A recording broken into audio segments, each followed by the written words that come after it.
Chapter 4. I fully expected to find a constable in the kitchen, waiting to take me up. But not only was there no constable there, but no discovery had yet been made of the robbery. Mrs. Joe was prodigiously busy in getting the house ready for the festivities of the day, and Joe had been put upon the kitchen doorstep to keep him out of the dustpan, an article into which his destiny always led him. Sooner or later, when my sister was vigorously reaping the floors of her establishment, "And where the deuce ha' you been?" was Mrs. Joe's Christmas salutation, when I and my conscience showed ourselves. I said I had been down to hear the carols. "Oh, well," observed Mrs. Joe, "you might ha' done worse. Not a doubt of that, I thought. Perhaps if I weren't a blacksmith's wife, and, what's the same thing, a slave with her apron never off, I should have been to hear the carols," said Mrs. Joe. "I'm rather partial to carols myself, and that's the best of reasons for my never hearing any." Joe, who had ventured into the kitchen after me as the dustpan had retired before us, drew the back of his hand across his nose with a conciliatory air. When Mrs. Joe darted a look at him, and when her eyes were withdrawn, secretly crossed his 2 forefingers, and exhibited them to me, as our token that Mrs. Joe was in a cross temper. This was so much her normal state, that Joe and I would often, for weeks together, be, as to our fingers, like monumental crusaders as to their legs. We would have a superb dinner, consisting of a leg of pickled pork and greens, and a pair of roast stuffed fowls. A handsome mince pie had been made yesterday morning, which accounted for the mincemeat not being missed, and the pudding was already on the boil. Those extensive arrangements occasioned us to be cut off unceremoniously in respect of breakfast.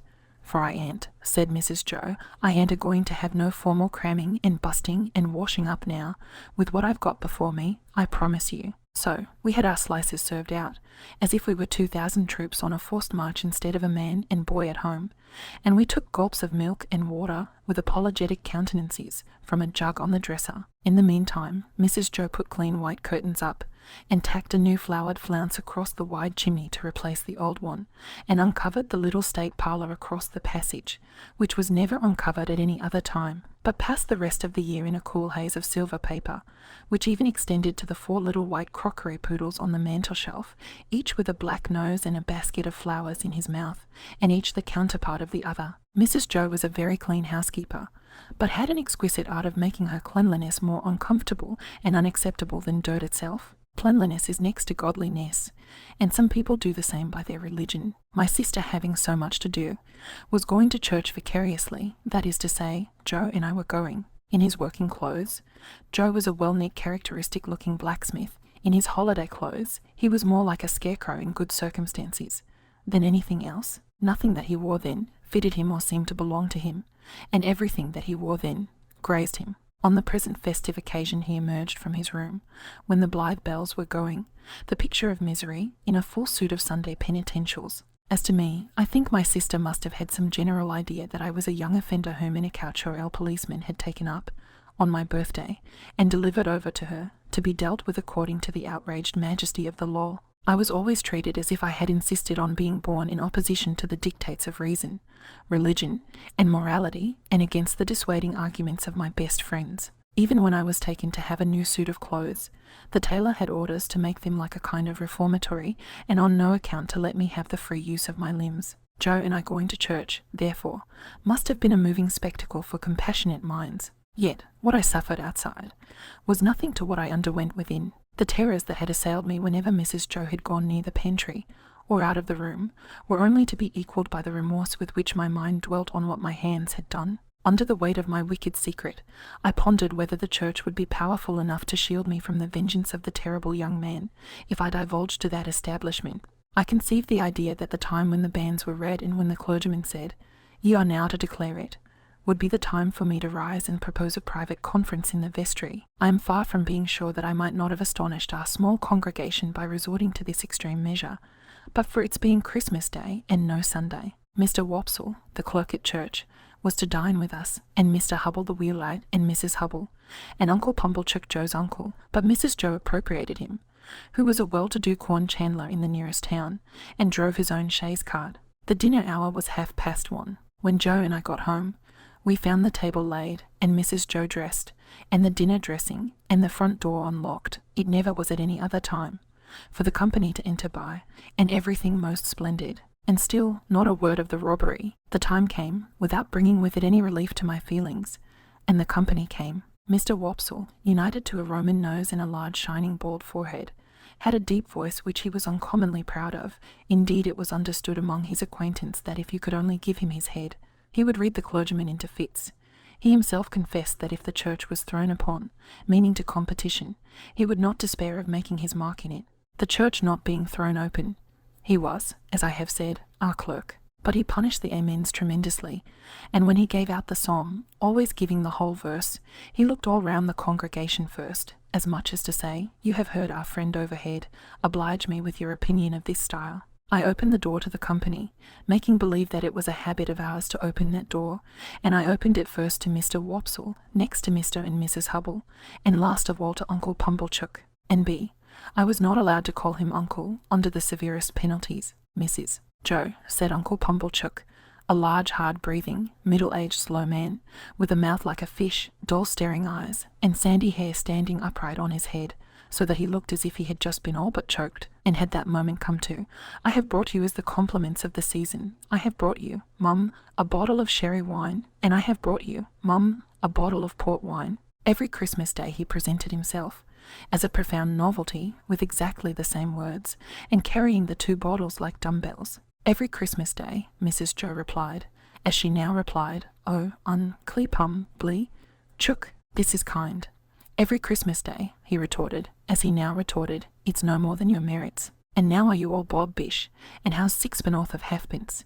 Meaning me. We dined on these occasions in the kitchen, and adjourned for the nuts and apples to the parlour, which was a change very like Joe's change from his working clothes to his Sunday dress. My sister was uncommonly lively on the present occasion, and indeed was generally more gracious in the society of Mrs. Hubble than in other company. I remember Mrs. Hubble as a little curly sharp-edged person in sky blue, who held a conveniently juvenile position, because she had married Mr. Hubble, I don't know at what remote period, when she was much younger than he. I remember Mr. Hubble as a tough, high-shouldered, stooping old man, of a sawdusty fragrance, with his legs extraordinarily wide apart, so that in my short days I always saw some miles of open country between them when I met him coming up the lane. Among this good company I should have felt myself, even if I hadn't robbed the pantry, in a false position, not because I was esquised in at an acute angle of the tablecloth, with the table in my chest, and the Pumblechookian elbow in my eye, nor because I was not allowed to speak. I didn't want to speak, nor because I was regaled with the scaly tips of the drumsticks of the fowls, and with those obscure corners of pork of which the pig, when living, had had the least reason to be vain. No, I should not have minded that, if they would only have left me alone. But they wouldn't leave me alone. They seemed to think the opportunity lost, if they failed to point the conversation at me, every now and then, and stick the point into me. I might have been an unfortunate little bull in a Spanish arena. I got so smartingly touched up by these moral goads. It began the moment we sat down to dinner. Mr. Wopsle said grace with theatrical declamation, as it now appears to me, something like a religious cross of the Ghost in Hamlet with Richard III, and ended with the very proper aspiration that we might be truly grateful, upon which my sister fixed me with her eye, and said, in a low reproachful voice, "Do you hear that? Be grateful, especially," said Mr. Pumblechook, "be grateful, boy, to them which brought you up by hand." Mrs. Hubble shook her head in contemplating me with a mournful presentiment that I should come to no good, asked, "Why is that the young are never grateful?" The moral mystery seemed too much for the company until Mr. Hubble tersely solved it by saying, "Naturally wishes."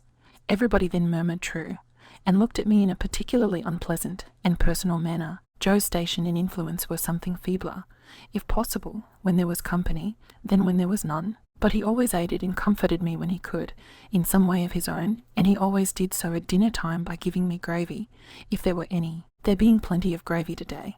Joe spooned into my plate, at this point, about half a pint. A little later on in the dinner, Mr. Wopsle reviewed the sermon with some severity, and intimated, in the usual hypothetical case of the church being thrown open, what kind of sermon he would have given them, after favouring them with some heads of that discourse. He remarked that he considered the subject of the day's homily ill-chosen, which was the less excusable, he added, when there were so many subjects going about. "True again," said Uncle Pumblechook. "You've hit it, sir. Plenty of subjects going about, for them that know how to put salt upon their tails. That's what's wanted. A man needn't go far to find a subject if he's ready with his salt box." Mr. Pumblechook added, after a short interval of reflection, "Look at pork alone. There's a subject. If you want a subject, look at pork. True, sir. "Many a moral for the young," returned Mr. Wopsle, and I knew he was going to log me in.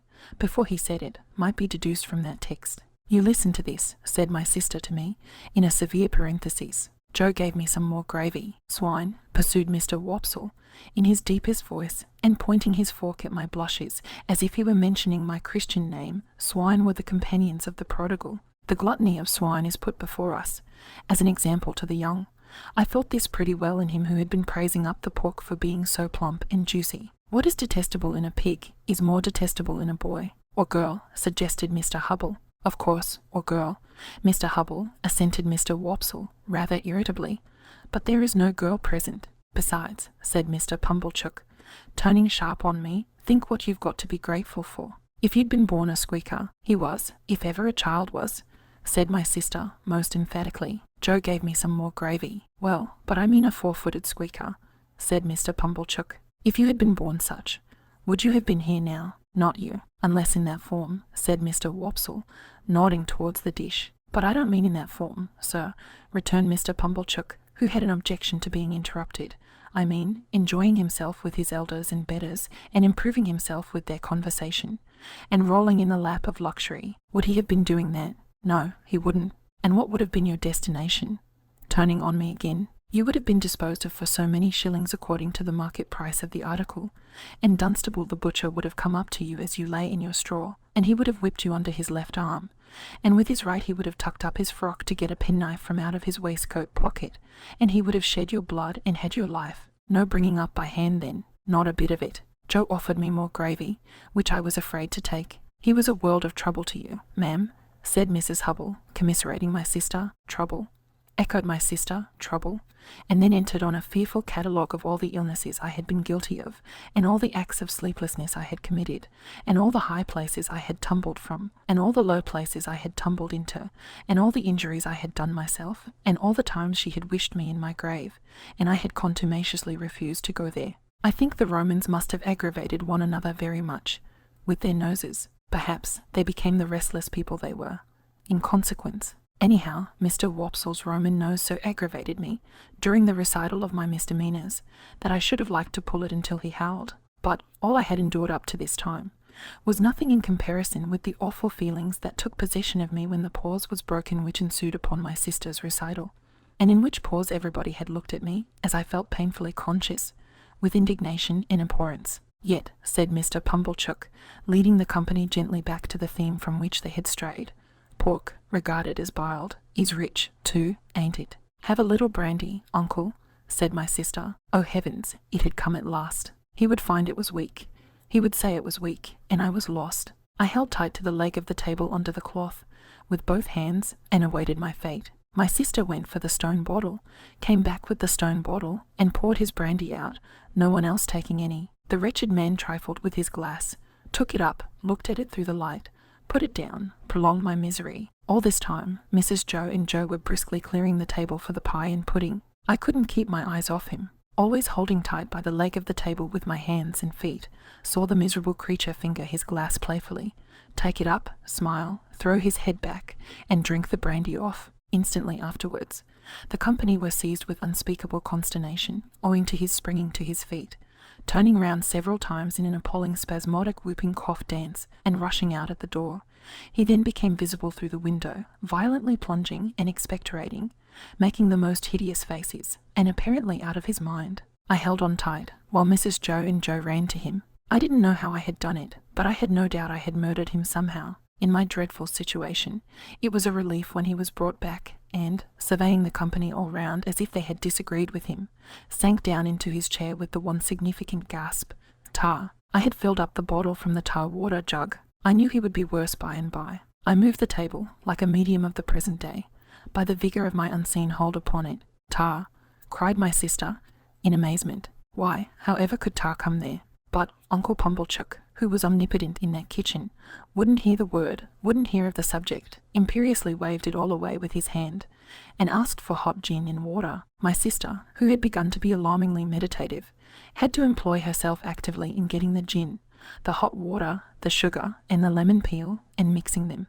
For the time at least, I was saved. I still held on the leg of the table, but clutched it now with the fervour of gratitude. By degrees, I became calm enough to release my grasp and partake of pudding. Mr. Pumblechook partook of pudding. All partook of pudding. The course terminated, and Mr. Pumblechook had begun to beam under the genial influence of gin and water. I began to think I should get over the day, when my sister said to Joe, "Clean plates, cold." I clutched the leg of the table again immediately, and pressed it to my bosom as if it had been the companion of my youth and friend of my soul. I foresaw what was coming, and I felt that this time I really was gone. "You must taste," said my sister, addressing the guests with her best grace. "You must taste." To finish with, such a delightful and delicious present of Uncle Pumblechook's. Must they? Let them not hope to taste it. "You must know," said my sister, rising. "It's a pie, a savoury pork pie." The company murmured their compliments. Uncle Pumblechook, sensible of having deserved well of his fellow creatures, said, quite vivaciously,